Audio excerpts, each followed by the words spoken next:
நீ தானடா சொன்ன இன்றைக்கு இந்தியாவில் தேசிய கட்சியாக இருந்தாலும் மாநில கட்சியாக இருந்தாலும் இன்றைக்கு திராவிட முன்னேற்ற கழக இளைஞரணியிலே பணியாற்றுவது திமுக இளைஞரணியிலே பணியாற்றுகிற இளைஞர் போல் இந்த உலகத்தில் யாரும் இல்லை. ராணுவ தளபதி போல் இன்றைக்கு எங்கள் இளைஞரணி தளபதி தம்பி உதயநிதி ஸ்டாலின் இளைஞரணியை வழிநடத்துகிறார்.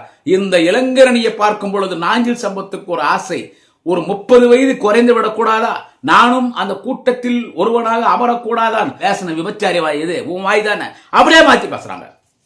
அப்பா ஐயோ ஐயோ ஐயோ ஐயோ ஐயோ, இவனுங்களுக்கும் வேற ஆள் இல்லை.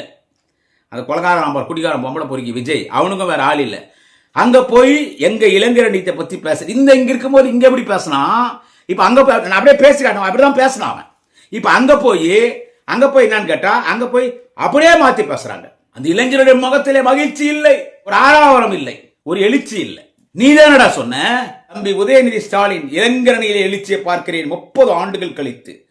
மறுமலர்ச்சி திராவிட முன்னேற்ற கழகத்தில் பணியாற்றினேன், ஆனால் உண்மையான மறுமலர்ச்சி எங்கே பார்க்கிறேன் என்று கேட்டால் தம்பி உதயநிதி ஸ்டாலின் தலைமையிலே பணியாற்றுகிற இதோ என் தம்பி இளைஞரணி தம்பிமார்கள் முகத்திலே மறுமலர்ச்சி பார்க்கிறேன், எழுச்சி பார்க்கிறேன். பேசின பாடூஸ் லக்காடி பையாரா வாத்தா நீதான்.